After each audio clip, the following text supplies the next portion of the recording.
নমস্কাৰ আপোনালোক সকলোকে পুনৰবাৰ স্বাগতম নসমাই মজিদ বন্ধুসকল পলকতে চামক আজি 9টা গুৰুত্বপূৰ্ণ খবৰ। প্ৰথমটো খবৰ সমাগত 2024 লোকসভা নিৰ্বাচন আৰু নিৰ্বাচনী আচৰণবিধি বলবৎ হোৱাৰ পিছতে ৰাজ্যত সক্ৰিয় হৈ পৰিছে ফ্লাইং স্কোৱাড। ৰাজ্যৰ বিভিন্ন প্ৰান্তত অভিযান চলাই এই পৰ্যন্ত ফ্লাইং স্কোৱাডে জব্দ কৰিছে প্ৰায় 102 কোটি টকা নগদ ধন। লগতে জব্দ কৰা হৈছে বহু পৰিমাণৰ সুৰা। পৰৱৰ্তী খবৰ আজি ইছলাম ধৰ্মীয় লোকসকলৰ পবিত্ৰ ধৰ্মীয় উৎসৱ ঈদ উল ফিতৰ। আজি অসমৰ লগতে দেশৰ বিভিন্ন প্ৰান্তত উলহ মালহেৰে উদযাপন কৰা হ'ব পবিত্ৰ ঈদ উল ফিতৰ আৰু ঈদৰ এই পবিত্ৰ দিনটোত সমূহ ইছলাম ধৰ্মীয় লোকলৈ আমাৰ এই চেনেলৰ তৰফৰ পৰা জনাইছোঁ ঈদৰ আন্তৰিক শুভেচ্ছা।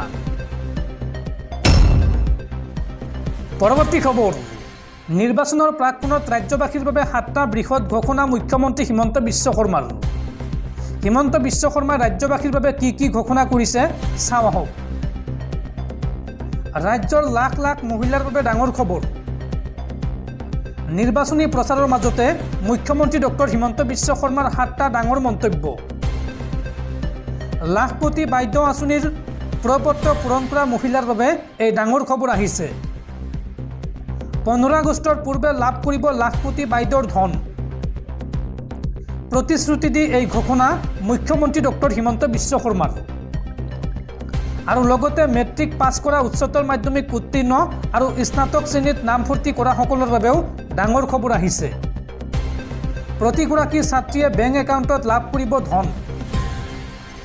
লাখ লাখ ছাত্ৰীৰ বাবে বৃহৎ সুবিধা আনিছে চৰকাৰে। মেট্ৰিক পাছ কৰা ছাত্ৰীয়ে লাভ কৰিব 10,000কৈ টকা। স্নাতক শ্ৰেণীত নামভৰ্তি কৰিলেই লাভ কৰিব 12,500 টকা। স্নাতকোত্তৰ শ্ৰেণীত নামভৰ্তি কৰিলেই লাভ কৰিব 25,000কৈ টকা। ছাত্ৰীসকলক পঢ়োৱাৰ দায়িত্ব ল'ব চৰকাৰে। আৰু লগতে নিবনুৱাসকলৰ বাবেও ভাল খবৰ আহিছে। শীঘ্ৰে ৰাজ্যত ওলাব হাজাৰ হাজাৰ চাকৰি। নিৰ্বাচনী প্ৰচাৰ চলাই এই মন্তব্য মুখ্যমন্ত্ৰী ডক্টৰ হিমন্ত বিশ্ব শৰ্মাৰ। বন্ধুসকল তাৰপিছত 4 নম্বৰ খবৰটো জনোৱাৰ আগতে আপোনালৈ এটা সৰু ৰিকুৱেষ্ট, যদি তেওঁলোকে এইটো ভিডিঅ'ত লাইক কৰা নাই তেন্তে প্লিজ এটা লাইক কৰি দিয়ক আৰু এনেকুৱা ধৰণৰ নতুন নতুন ভিডিঅ' পাবলৈ চেনেলটো ছাবস্ক্ৰাইব কৰি কাষত থকা বেল আইকনটো প্ৰেছ কৰি ৰাখক। পৰৱৰ্তী খবৰ অহা 16 এপ্ৰিলত অসমলৈ আহিব কংগ্ৰেছ নেত্ৰী প্ৰিয়ংকা গান্ধী আৰু যোৰহাট লোকসভা সমষ্টিৰ প্ৰাৰ্থী গৌৰৱ গগৈৰ হৈ চলাব নিৰ্বাচনী প্ৰচাৰ।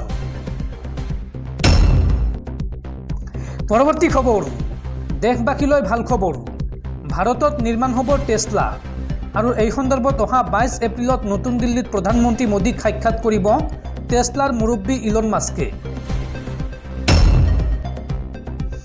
পৰৱৰ্তী খবৰ মানসিকভাৱে ভাঙি পৰিছে মুখ্যমন্ত্ৰী হিমন্ত বিশ্ব শৰ্মা।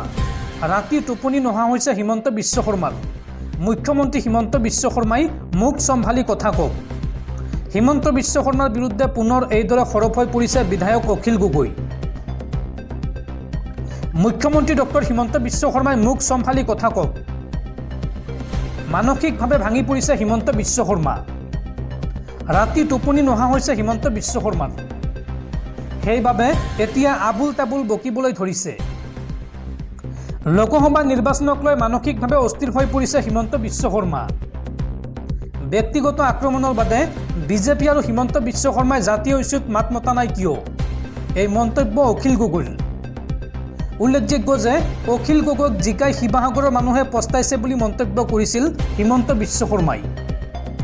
অখিল গগৈয়ে সাধাৰণ জনতাৰ লগত থকাৰ সলনি চাৰ্কিট হাউচতে বেছি সময় থাকি বুলি কটাক্ষ কৰিছিল হিমন্ত বিশ্ব শৰ্মাই। আৰু ইয়াৰ পিছতে হিমন্ত বিশ্ব শৰ্মাৰ বিৰুদ্ধে এইদৰে সৰব হৈ পৰিছে বিধায়ক অখিল গগৈ। পৰৱৰ্তী খবৰ ভাৰতীয় বতৰ বিজ্ঞান কেন্দ্ৰৰ আগজাননী। আগন্তুক 14 এপ্ৰিললৈকে ৰাজ্যত হ'ব প্ৰচণ্ড ধুমুহা বৰষুণ। এই সন্দৰ্ভত ৰাজ্যৰ কেইবাখনো জিলাত এলাৰ্ট জাৰি কৰিছে বতৰ বিজ্ঞান কেন্দ্ৰই। 14 এপ্ৰিললৈকে অসমৰ কোন কোন জিলাত হ'ব বৰষুণ চাওঁ আহক। আগন্তুক 14 এপ্ৰিললৈকে ৰাজ্যত হ'ব পাৰে প্ৰচণ্ড ধুমুহা বৰষুণ। বতৰ বিজ্ঞান কেন্দ্ৰই এই সন্দৰ্ভত জাৰি কৰিছে য়েল্লো এলাৰ্ট। অসমৰ লগতে উত্তৰ পূবৰ আন কেইবাখনো ৰাজ্যতো জাৰি কৰা হৈছে য়েল্লো এলাৰ্ট।